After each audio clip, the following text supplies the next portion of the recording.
পুরী থেকে 23 কিলোমিটার দূরে জায়গাটির নাম হচ্ছে ব্রহ্মগিরি।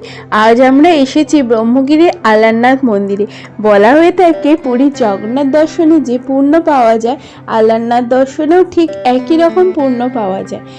আলারনাথ আসলে বিষ্ণুরই এক রূপ। এই মন্দিরটি হলো অষ্টম শতাব্দীর মন্দির, আর পুরীর জগন্নাথ মন্দিরটি হলো দশম শতাব্দীর মন্দির। অর্থাৎ এই মন্দিরটি জগন্নাথ মন্দিরেরও আগে তৈরি। মন্দির সংলগ্ন রয়েছে 4টি মন্দির।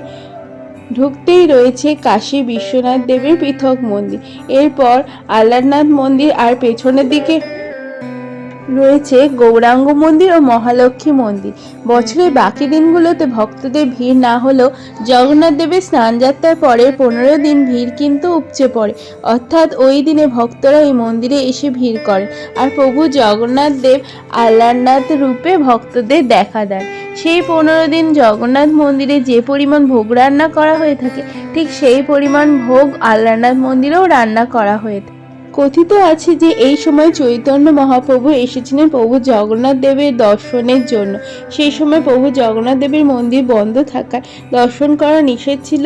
তো সেই জন্য চৈতন্য মহাপ্রভু বলেন যে আমি এত দূর থেকে এসেছি, অথচ প্রভুর দর্শন হবে না, তো আমি আর নিজের জীবন রাখবো না, আমি সমুদ্রেই আমার প্রাণ বিসর্জন দেব। তাই তিনি যখন প্রাণ বিসর্জন দিতে যাচ্ছিলেন, সেই সময় জগন্নাথ দেব আকাশবাণী করে বললেন যে পুরী থেকে পশ্চিম দিকে 4 ক্রোশ দূরে ব্রহ্মগিরি নামক স্থানে আমার চতুর্ভুজ মূর্তি রয়েছে। সেটি দর্শন করলে পুরীর জগন্নাথ দেবের দর্শনে যে ফল পাওয়া যায়, ঠিক সেই একই ফল পাওয়া যাবে।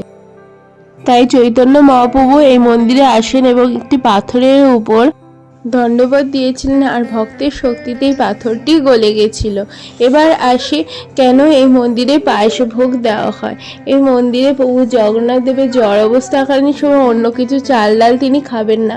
তাই মধুসূদন নামে পুরোহিতের ছেলের হাতে তিনি গরম গরম পায়েস খেয়েছিলেন, যার জন্য তার হাতে ফোস্কা পড়ে গেছিল, এবং সেই ফোস্কাটাই মন্দিরে বিগ্রহের মূর্তিতে রয়েছে।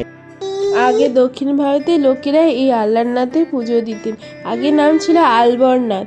পুরীর জগন্নাথ মন্দিরে যেমন অন্নপ্রসাদ দেওয়া হয়, এই মন্দিরের প্রসাদ হলো পায়েস।